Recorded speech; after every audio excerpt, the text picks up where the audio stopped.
मौका दिया कि मैं परमेश्वर के इस वचन को आप सबके बीच में लेकर के आने पाई। मैं परमेश्वर का धन्यवाद करती हूँ और कोटि कोटि धन्यवाद करती हूँ आज की सुंदर शाम के लिए जो प्रभु यीशु मसीह ने हमारे और आपके बीच में रखी है। परमेश्वर का धन्यवाद हो। परमेश्वर के वचन में जाने से पहले आइए हम एक छोटी सी प्रार्थना करेंगे और अपने आप को परमेश्वर के हाथों में सौंपेंगे। धन्यवाद धन्यवाद पिता परमेश्वर यीशु नासरी सर्वशक्तिमान परमेश्वर राजाओं के प्रभु यीशु मसीह आपका कोटि कोटि धन्यवाद करते हैं आज की सुंदर शाम के लिए जो आपने दिया पिता परमेश्वर। आप महान और रहम करने वाले जीवित परमेश्वर हैं। आज की इस शाम को इस पेज को पिता परमेश्वर यहाँ के फोल्डर और जितने लोग इस लाइव सेशन में जुड़ेंगे परमेश्वर और जितने लोग इस वचन को सुनेंगे सभी को परमेश्वर आपके हाथों में सौंपते हैं परमेश्वर। आज का वचन पिता परमेश्वर लोगों के जीवनों में उद्धार और चंगाई लेकर आने पाए परमेश्वर। आज के वचन से परमेश्वर लोग आशीषित हो पिता परमेश्वर। मैं शून्य हूँ, मैं जीरो हूँ, मुझे कुछ नहीं आता, लेकिन प्रभु यीशु मसीह सिखाने वाले और बताने वाले आप हैं पिता परमेश्वर। आज आपका आत्मा मुझ में होकर के बोले परमेश्वर और आज जो भी वचन परमेश्वर यहाँ पे बोला जाता है वो सब कुछ पिता परमेश्वर आपकी अगुवाई में हो। मेरे मुख को छूने पिता परमेश्वर, अपनी आत्मा से भरिए ताकि पिता परमेश्वर आज के इस वचन को हम सुनने वाले नहीं परंतु उसे ग्रहण करने वाले हो और इस वचन के द्वारा हमारे जीवन बदलने वाले हो। सारी आदर महिमा प्रभु यीशु मसीह आपको लेते हैं और आपके मीठे और मुबारक नाम से मांग लेते हैं, आमीन। एक बार फिर सबको जय यीशु की। मैं परमेश्वर का धन्यवाद करती हूँ आज की इस सुंदर शाम के लिए जो प्रभु यीशु मसीह ने हमारे बीच में रखी है। और जैसा कि हम और आप जानते हैं कि इस समय इस पूरे दौर में जो है ये जो वक्त और ये जो समय चल रहा है ये समय बहुत ही खराब और बहुत ही ये पैंडेमिक बहुत ही दुखदाई चल रहा है। और जैसा कि परमेश्वर के वचन लिखा हुआ है प्रकाशित वाक्य कि एक ही दिन में विपत्ति उन पर आ पड़ेगी। मैं परमेश्वर का धन्यवाद करती हूँ। जब मैं वचन को तैयार कर रही थी और जब मैं परमेश्वर से बात कर रही थी तो परमेश्वर का आत्मा ने मुझसे बात की और परमेश्वर ने मुझे ये वचन दिया कि महामारी से मत डरो, आपका घर फजल का घर है। हालेलुया। मैं परमेश्वर का धन्यवाद करती हूँ कि परमेश्वर ने आज का जो वचन दिया है वो वचन है महामारी से मत डरो, आपका घर फजल का घर है। बिल्कुल सत्य बात है कि हमें और आपको डरने की जरूरत नहीं है क्योंकि परमेश्वर का रूप है और परमेश्वर की दया हमारे और आपके ऊपर है और हमारा और आपका घर जो है वो फजल का घर है। जैसा कि परमेश्वर के वचन में लिखा हुआ है कि एक ही दिन में विपत्ति उन पर आ पड़ेगी, एक ही दिन में विपत्ति उन पर आ पड़ेगी। और ये सही है कि जब हम लोगों ने इस कोरोना महामारी को सुना और जब इस कोरोना महामारी को देखा तो हम लोगों के सामने एकदम से सारी समस्याएं एकदम से आ गई और समझ में नहीं आ रहा था कि ये सारी सिचुएशन एक साथ कैसे हो रही है। और बिल्कुल जो जो परमेश्वर के वचन में लिखा है, जो जो भविष्यवाणियां परमेश्वर के नबियों ने करी और वो सारी भविष्यवाणियां पूरी हो गई हैं। जैसे कि वचन में लिखा हुआ है कि आमोस 8 अध्याय और उसकी 3री आयत में कि शवों का ढेर होगा और वो चुपचाप फेंक दिए जाएंगे। आज भी शवों का ढेर है और वो चुपचाप क्या है, फेंक दिए जा रहे हैं। आज भी ऐसे जगह है जहाँ पर लाशों के ढेर पड़े हुए हैं और उन्हें फेंक करके चले जा रहे हैं। यिर्मयाह 16 अध्याय उसकी 4था अध्याय जब मैं पढ़ रही थी तो वहाँ पे मुझे 7 बातें मिली और वे 7 बातें ये हैं कि वे बुरी महामारियों से मरेंगे। सच बात है, आज का जो वचन है और जो परमेश्वर ने ये जो समय ये दौर चल रहा है, जो हम सब लोग इतनी बड़ी बड़ी महामारियां जो हमारे घरों में, हमारे परिवारों में, हमारे देश में, इस पूरी दुनिया पे आई हुई है, जो परमेश्वर का वचन कह रहा है वो बिल्कुल सत्य है। और यहाँ पे लिखा है कि वे बुरी महामारियों से मरेंगे, वे बुरी महामारियों से मरेंगे। दूसरी बात यहाँ पे देखने को मिलती है कि उनके लिए कोई छाती नहीं पीटेगा। आज अपने ही मर रहे हैं, हमारे मसीह भाई बहन मर रहे हैं, हमारे आसपास के लोग मर रहे हैं, है, कोई भी छाती पीटने वाला नहीं है।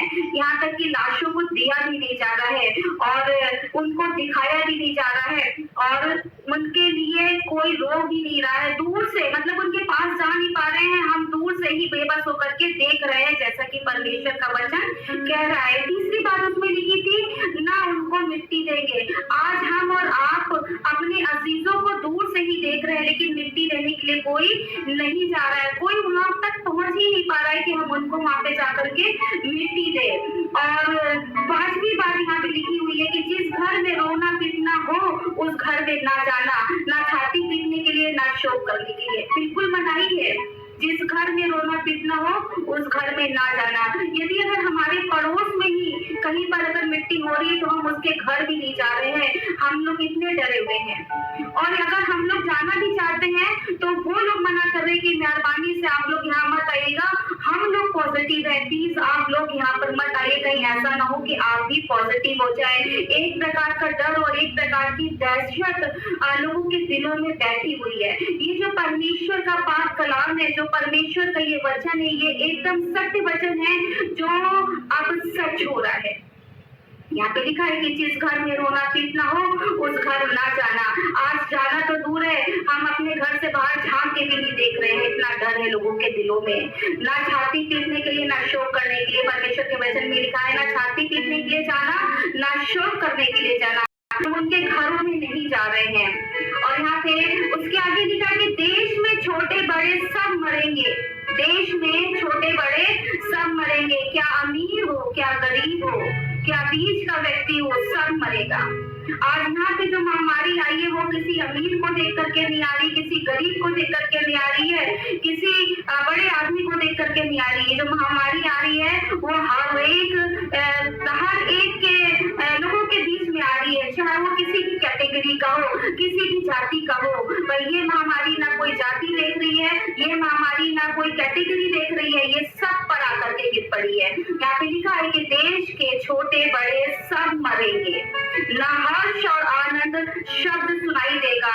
आज दूसरा साल हो रहा है इस कोरोना महामारी के लिए और इन 2 सालों में हमने हर्ष और आनंद का शब्द नहीं सुना है। किसी शादी में, किसी पार्टी में हम लोग नहीं गए क्योंकि हर जगह पे लॉकडाउन है, बंद करके रखा हुआ है। कोई भी किसी पार्टी में जाना नहीं चाह रहा है कि कहीं ऐसा ना हो कि वहां पे कोई पॉजिटिव पेशेंट हो और हम वहां पर जाए और पॉजिटिव हो जाए। और यहाँ पे लिखा है ना दूल्हे ना दुल्हन का शब्द, ना दूल्हे और दुल्हन का। कितनी शादियां पोस्टपोन हो गई हैं, जो शादियां हो भी रही हैं उसमें आनंद और खुशी है नहीं। कोई भी ऐसा लोग नहीं है जो वहां पे जा करके आनंद और खुशी बना रहा हो। क्यों?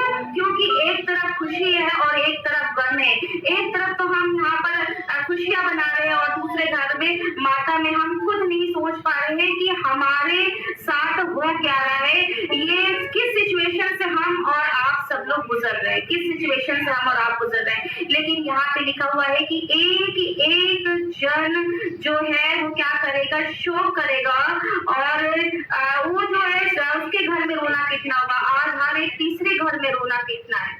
और एक ऐसा शायद ही हम कहीं पर भी डेली जब हम उठते हैं और फेसबुक को देखते हैं तो हर एक घंटे और 2 घंटे के बाद हमें रिप लिखना पड़ता है। और बहुत अफसोस की बात है कि हम सब लोग जो परमेश्वर की हुजूरी में है और इस बात को जब हम लिखते हैं तो हमें बहुत दुख होता है कि परमेश्वर जो है इस महामारी से हमें और आपको सबको दूर करे। परमेश्वर इस नेशन से, इस राष्ट्र से, इस दुनिया से इस महामारी को निकाल दे।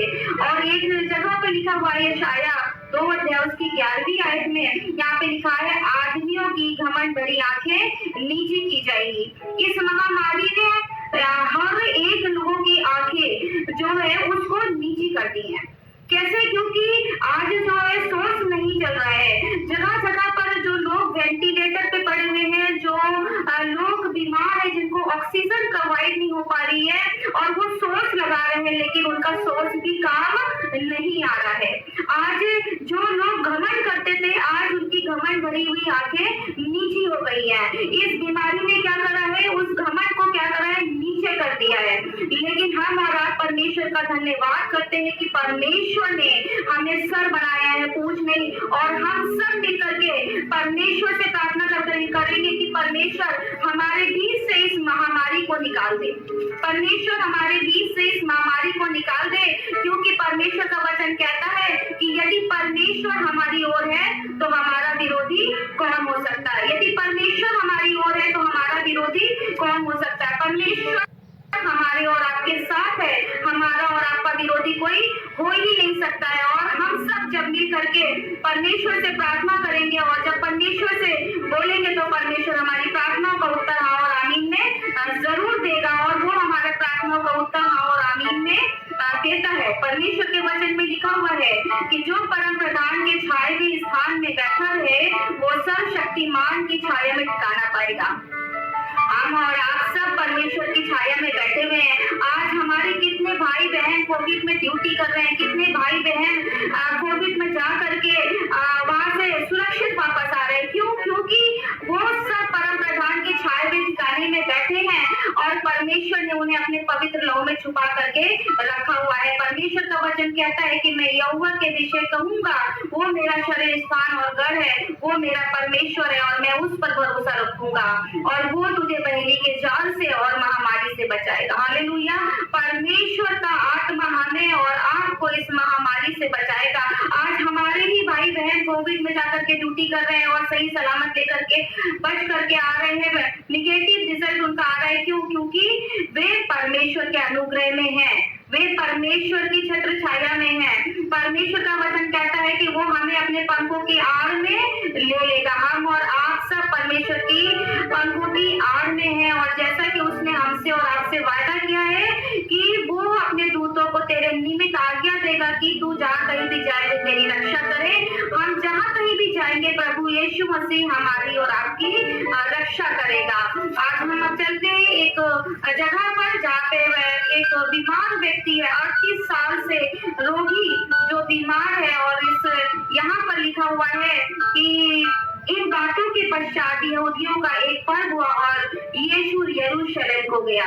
यीशु जब यरूशलेम को गया तो यहाँ पे लिखा है कि यरूशलेम के भेद फाटक के पास एक कुंड है जो इब्रानी भाषा में बैसदा कहलाता है। यहाँ पर एक कुंड है यरूशलेम में और ये इब्रानी भाषा में बैसदा कहलाता है। बैसदा का अर्थ है फजल का घर।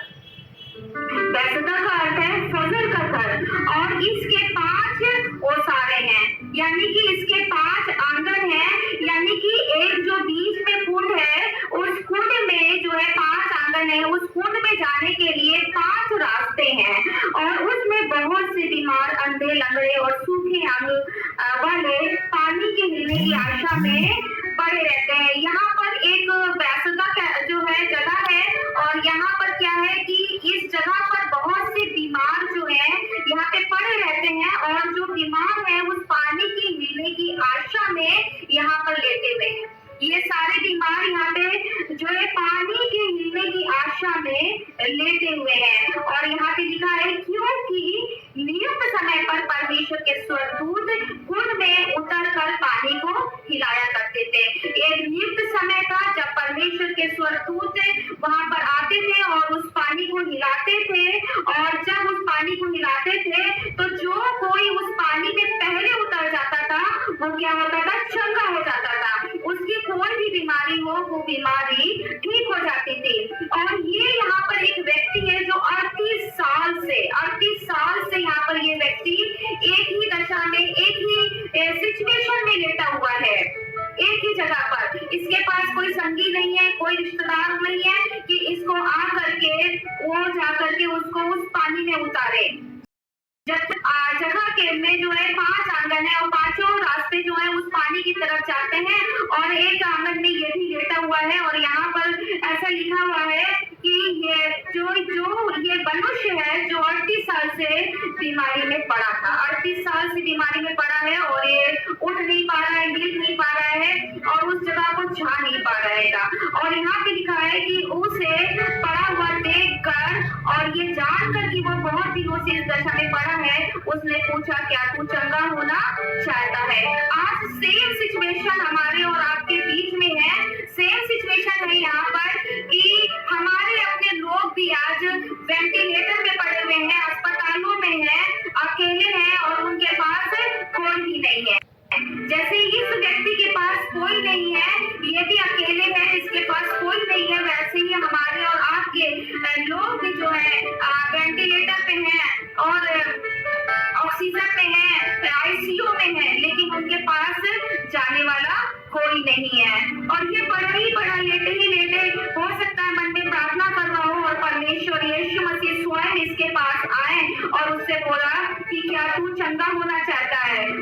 वहां ने उसको दिया उत्तर दिया, हे प्रभु मेरे पास कोई मनुष्य नहीं है, जब पानी हिलाया जाए तो मुझे कुंड में उतारे।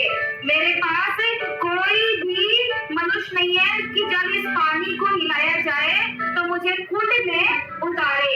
मेरे अजीजों, आज भी ऐसा ही वक्त है कि जब हमारे पास ऐसी सिचुएशन है कि हमारे पास ऑक्सीजन नहीं है, हमारे पास अस्पताल जाने के लिए जो है कोई सिचुएशन ऐसी नहीं बन रही कि हम अस्पताल तक पहुंच जाए, क्योंकि सारी जगहों पे अस्पतालों में कोई जगह नहीं है।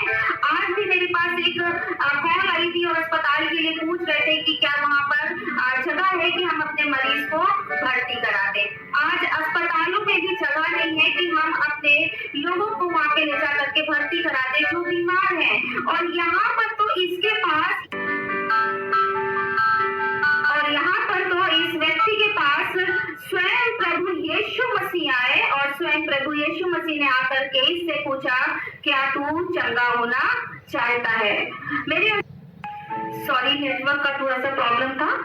परमेश्वर के वचन में लिखा है, क्या तू चंगा होना चाहता है? यहाँ पे स्वयं प्रभु यीशु मसीह उसके पास आए और उससे कहते हैं कि क्या तू चंगा होना चाहता है? मेरे अजीजों, आज हमारे पास कोई फैसिलिटीज नहीं है। अगर हमारे पास ऐसी सिचुएशन है कि हम हॉस्पिटल तक नहीं पहुंच पा रहे हैं, तो मेरे अजीजों घबराने की जरूरत नहीं, क्योंकि परमेश्वर का वचन कहता है कि आपका घर फजल का घर है। आज हर एक व्यक्ति का घर फजल का घर है और परमेश्वर स्वयं आपको आपके घर आकर के चंगा करेंगे।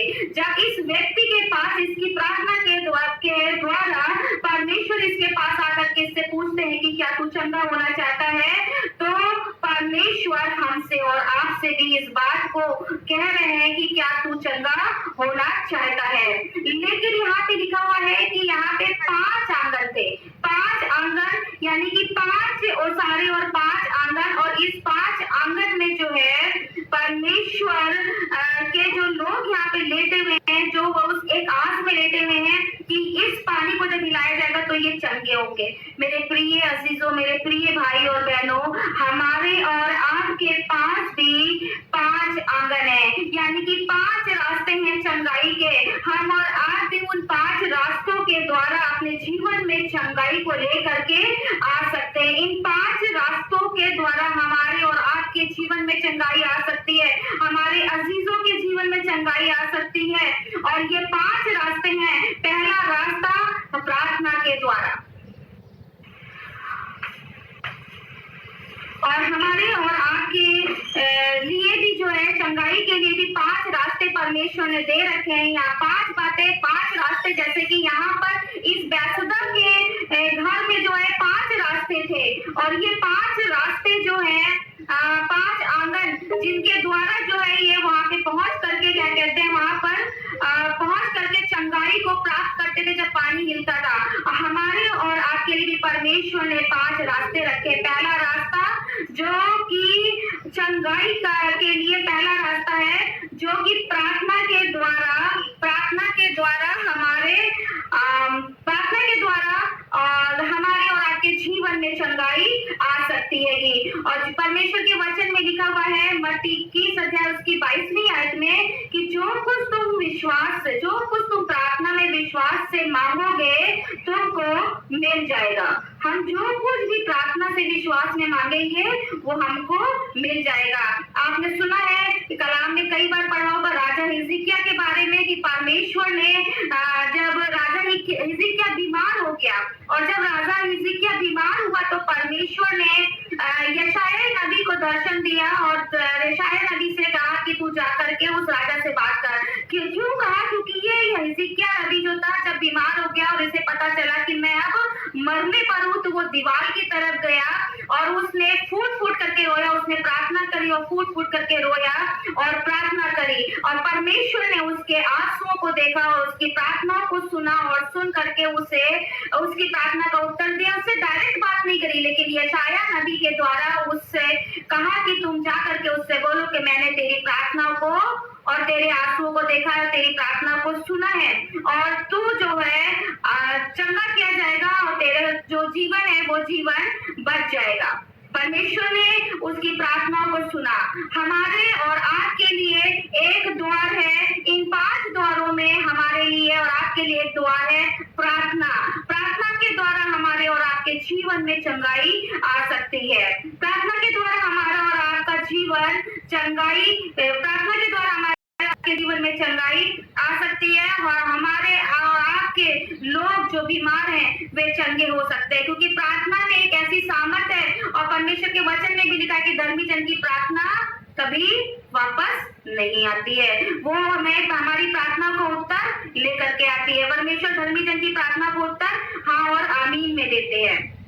और परमेश्वर के वचन में लिखा हुआ है कि जहां भी 2 या 3 मेरे नाम से इकट्ठे होते हैं, मैं उनके बीच में उपस्थित होता हूं। तो परमेश्वर का धन्यवाद हो कि जब हम सब मिल करके परमेश्वर से प्रार्थना करेंगे तो परमेश्वर इस महामारी को हमारे बीच से जरूर दूर करेंगे।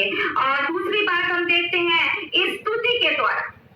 स्तुति के द्वारा भी हमारे जीवन में चंगाई आती है, स्तुति के द्वारा भी हमारे जीवन में उद्धार आता है। और ये दूसरा रास्ता है स्तुति के द्वारा।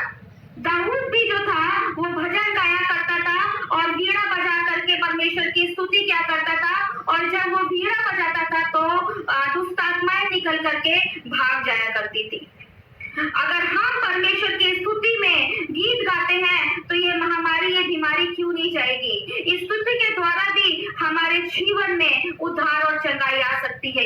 स्तुति के द्वारा भी हम परमेश्वर से मांग सकते हैं। जिस तरीके से दाऊद दिन में 60 बार जा करके परमेश्वर के नाम की दुआई दिया करता था, यदि हम और आप भी परमेश्वर के नाम की दुआई दिन में 60 बार जा करके नहीं तो अगर हम 3 बार भी करते हैं तो परमेश्वर हमारी प्रार्थनाओं का उत्तर हाँ और आमीन में जरूर देंगे। वचन के द्वारा हमारे और आपके जीवन में चंगाई आएगी। तीसरी बात है वचन के द्वारा हमारे और आपके जीवन में चंगाई आएगी।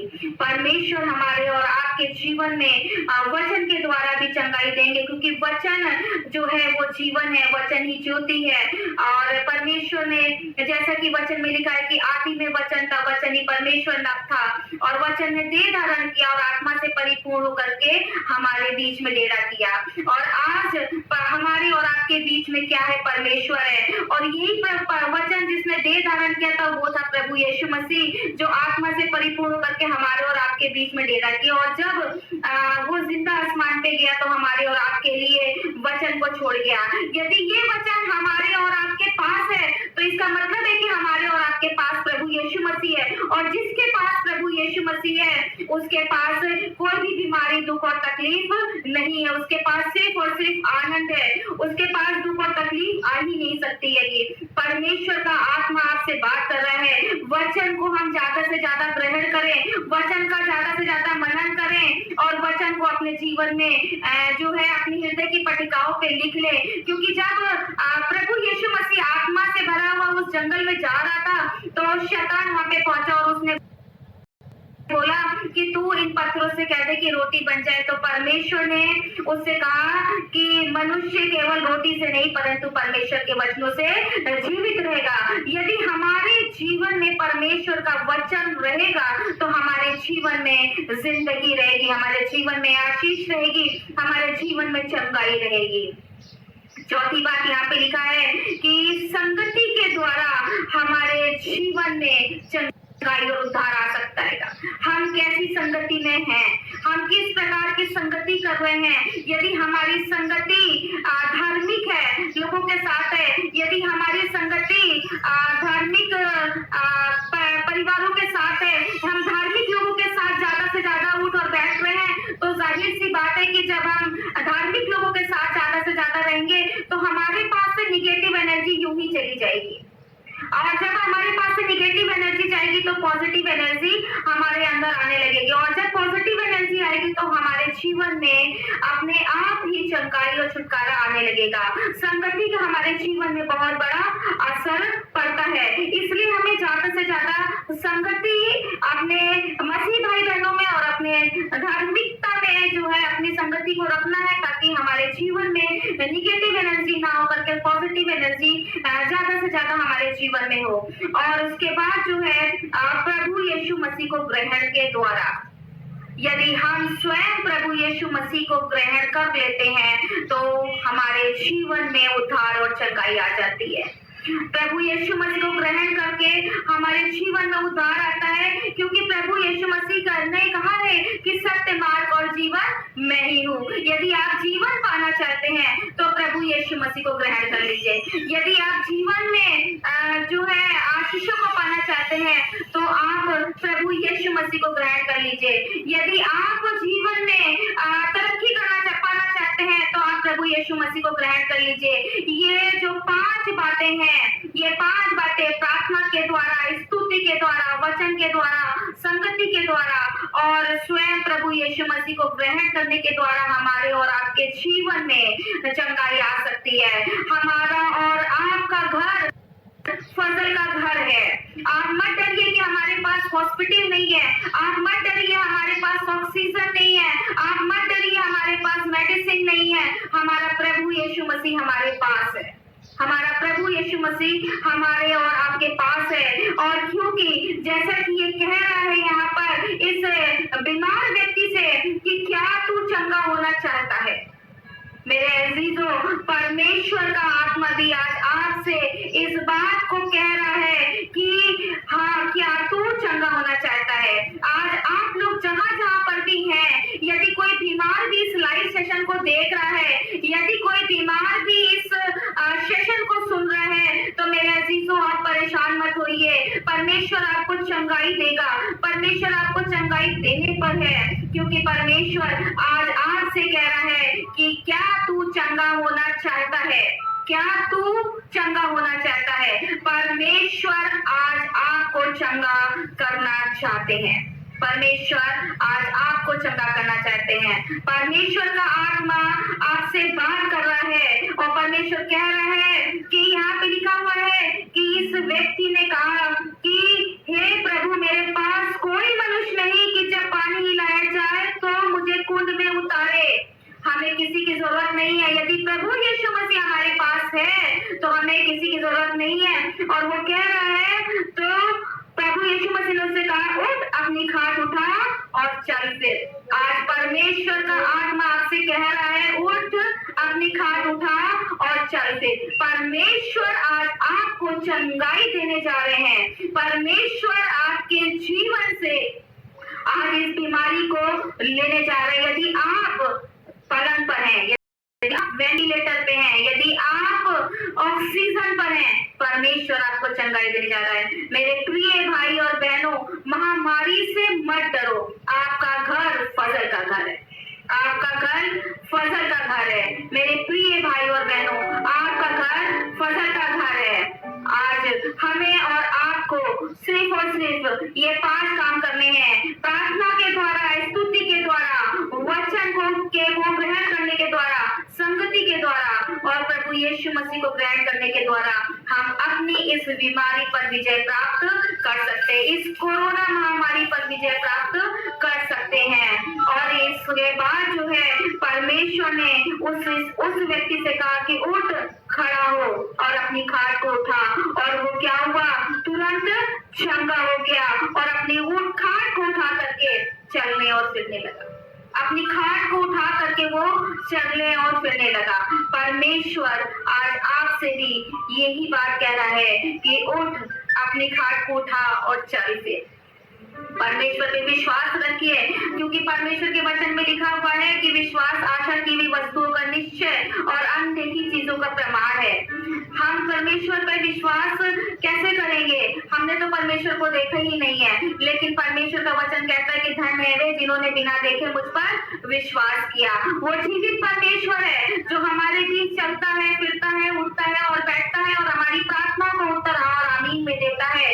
हम उस जीवित परमेश्वर की प्रार्थना करते हैं, इसलिए ये कोई भी महामारी हमारे घर को नहीं छू सकती है, कोई भी महामारी हमें और आपको डुबो नहीं सकती है। परमेश्वर का आत्मा हमारे और आपके बीच में है। परमेश्वर का आत्मा हमसे और आपसे बात करता है। और परमेश्वर के वचन में एक जगह पे लिखा हुआ है, यशायाह 54 अध्याय और उसकी 17वीं आयत में यूं लिखा हुआ है, जितने हथियार तेरी हानि के लिए बनाए जाए, जितने भी हथियार हमारे और आपकी हानि के लिए बनाए जाएंगे, उस उसमें से कोई भी सफल नहीं होगा।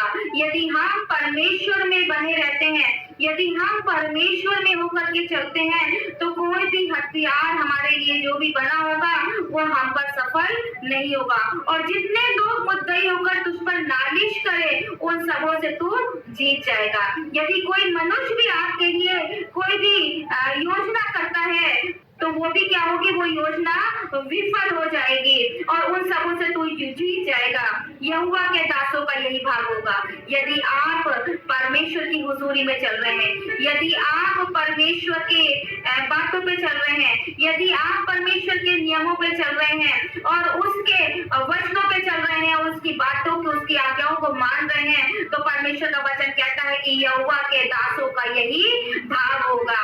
दास वही जो परमेश्वर की बातों को माने, दास वही जो परमेश्वर की योजनाओं पे चले, दास वही जो परमेश्वर की आवाज को सुने, दास वही जो परमेश्वर से बात करे।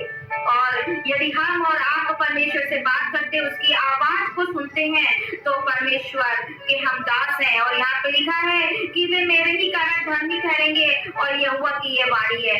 परमेश्वर का आत्मा हमसे और आपसे इस बारे में कह रहा है कि तेरी कोई हानि नहीं होगी। चाहे कोई भी बीमारी आ जाए, चाहे कोई भी दुख आ जाए, चाहे कोई भी तकलीफ आ जाए, परमेश्वर का आत्मा हमारे और आपके बीच में है। परमेश्वर हमें और आपको चंगाई देने पर है। इस महामारी से हमें डरने की जरूरत नहीं है, इस महामारी से हमें घबराने की जरूरत नहीं है, क्योंकि आपका घर फजल का घर है। क्योंकि उस घर में हम प्रार्थना करते हैं, उसी घर में हम स्तुति करते हैं, उसी घर में हम वचन बोलते हैं, उसी घर में हम संगति कर रहे हैं, और हमने प्रभु यीशु मसीह को ग्रहण करा हुआ है। हालेलुया।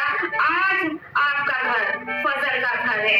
हमें किसी बात से डरने की जरूरत नहीं है, किसी महामारी से डरने की जरूरत नहीं है, क्योंकि आपका घर फजल का घर है। मेरे अजीजों, इस बात को विश्वास करिए कि आज यदि आप घुटने पे आकर के अपने ही घर में प्रार्थना करेंगे, तो परमेश्वर आपको वहीं पे आकर के चंगाई देगा।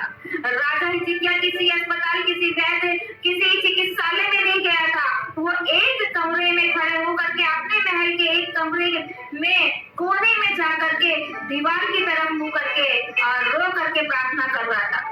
यदि हम और आप भी परमेश्वर से इस बात के लिए प्रार्थना करते हैं कि परमेश्वर ये महामारी, ये तकलीफ, ये बीमारी हमारे लोगों के बीच से दूर कर दे, तो परमेश्वर जरूर चंगाई देंगे। आपका घर फजल का घर है। इस महामारी से नहीं डरिए, आपका घर फजल का घर है। परमेश्वर इस वचन के द्वारा आप सबको बहुत ऐसे आशीष दे।